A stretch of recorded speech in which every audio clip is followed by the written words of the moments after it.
this is a side with Vinny Jr. who can break down anybody 1v1.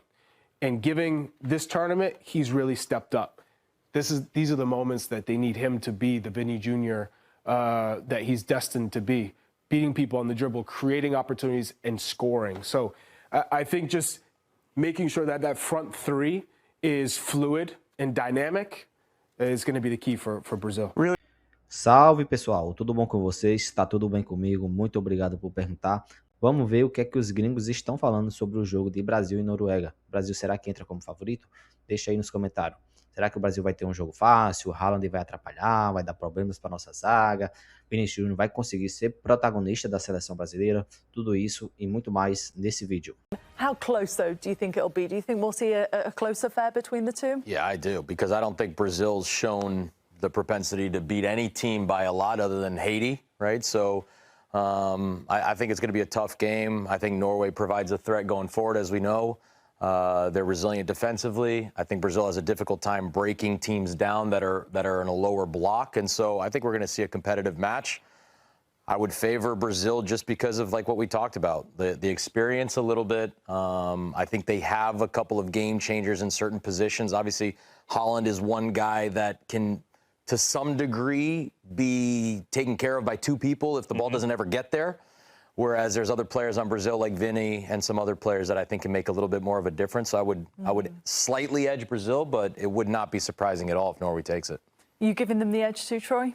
Yeah, I think you have to. I think experience, again, the weight of the jerseys you're talking about does come into it. I do feel at some point now the weight of the jersey and the expectation will start to fall onto these Brazilian players. Not all of them. The likes of Vinicius Jr. He's been a superstar for so long that he's used to having a heavy shirt because that's what happens when he plays for Real Madrid and obviously for the national team. I do also think one key battle is the manager in Carlo Ancelotti. He has done everything right so far. In terms of even the president of the country is coming out talking about Neymar, and he goes, no problem, I'm going to put him in for this game. And that's the only time we've seen him. Put him in for what, 10, 15 minutes? Now I'm going to drag him back. And again, how easy was it be in the last game where couldn't break down the low block, the fans are calling for Neymar, they want Neymar, but he goes, hey, Endrick, you go in. You're a young guy, I'm going to give you some airtime that you haven't had, but it was very easy to put Thiago in. Yeah.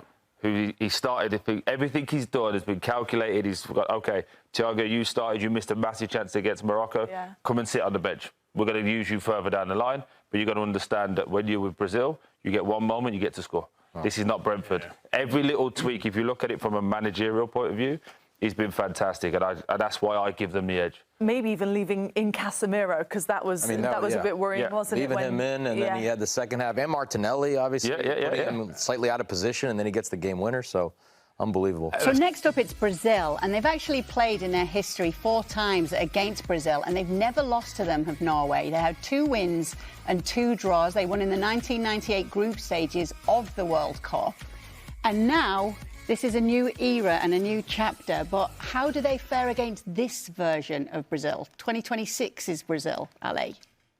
They have a chance. They have a real chance against this version of Brazil. Now, people are getting excited about Brazil and saying that they're growing in this tournament, that they're getting better. Well, I suppose so.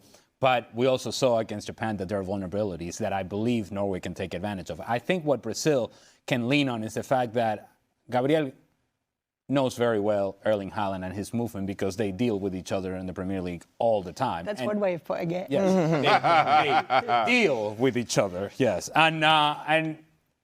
But I do think that Norway can take advantage of the midfield of Brazil. They can expose certain vulnerabilities in that area. And if they do that, then it makes it a whole lot easier for Martin Odegaard to be involved in the attack, to join up with Erling Haaland.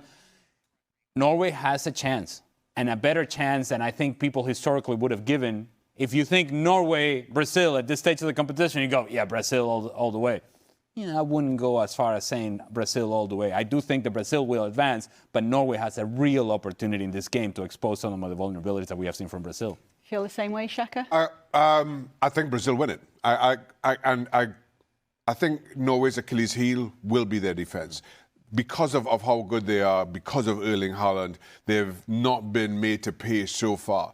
But you look at Brazil's attack, as I set up right now, and I just maintain those concerns about Norway defensively. Can they keep a Vinicius Jr. quiet, who I think, I would say, has been going into the tournament? I agree. I think Brazil have been getting better with each game. I think one of the big factors here is there's an expectation around Brazil, especially from Brazilians, that Norway do not have.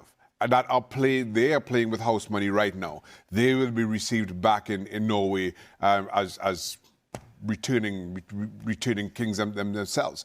And that allows a freedom. That allows them to play in a manner that I think, if this game continues to go on at 0-0, that pressure really tilts onto Brazil. Quick from you, Herc. Brazil or Norway? Brazil, but I agree with Ale about the midfield. Lucas Paqueta coming out of this game and the inclusion of Cunha into the midfield really helped them, but you still had the likes of Casemiro in that first half that physically looked overwhelmed. That said, this game's 4 o'clock in New York, New Jersey.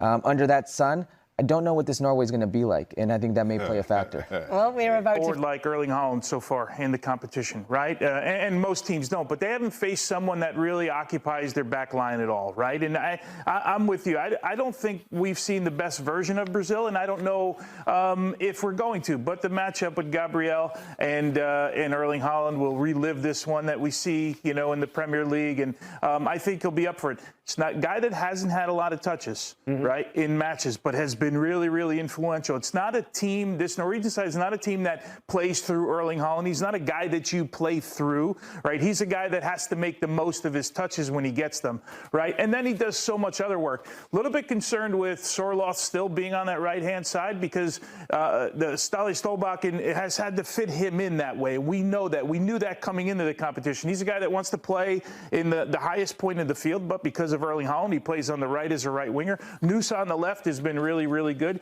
Watching them live, they're really organized. That's what I like about them. I don't think that Brazil is going to play through them for 90 minutes. And as you mentioned, Japan, if you can run through the midfield, because they don't have a lot of speed, Brazil in the midfield, with Odegaard, with the ball at his feet, he's been really good this tournament. So let's see if they can. It would be an upset for me. I still think Norway beating Brazil, the yellow jersey still means something. But I tipped Norway at the beginning of this to be one of the dark horses, and that's why I rode with them in the bracket. Chuck D, world-class manager on the sideline, 5 stars on their chest. All of the stars are here for Brazil. Do you still think that they have the vamos or everything else that's needed in terms of progression this time around? Yeah, because of that guy right there in the front. Middle. Vinny Jr. feels like he's coming into this tournament to say, hey, Brazil's not going anywhere, and I am the guy. I'm the next one, the chosen one for the Seleção. Now, I think when we're talking about Ancelotti on the sidelines, making the right adjustments, I'm hoping that he can get this Brazilian side to play the way that he wants them to play, and that this Brazilian side can play from the start and not having to make these crazy, miraculous adjustments, placing Martinelli more as a central player instead of putting him on the wing. But this is a side with Vinny Jr. who can break down anybody 1v1. And giving this tournament, he's really stepped up. These are the moments that they need him to be the Vinny Jr.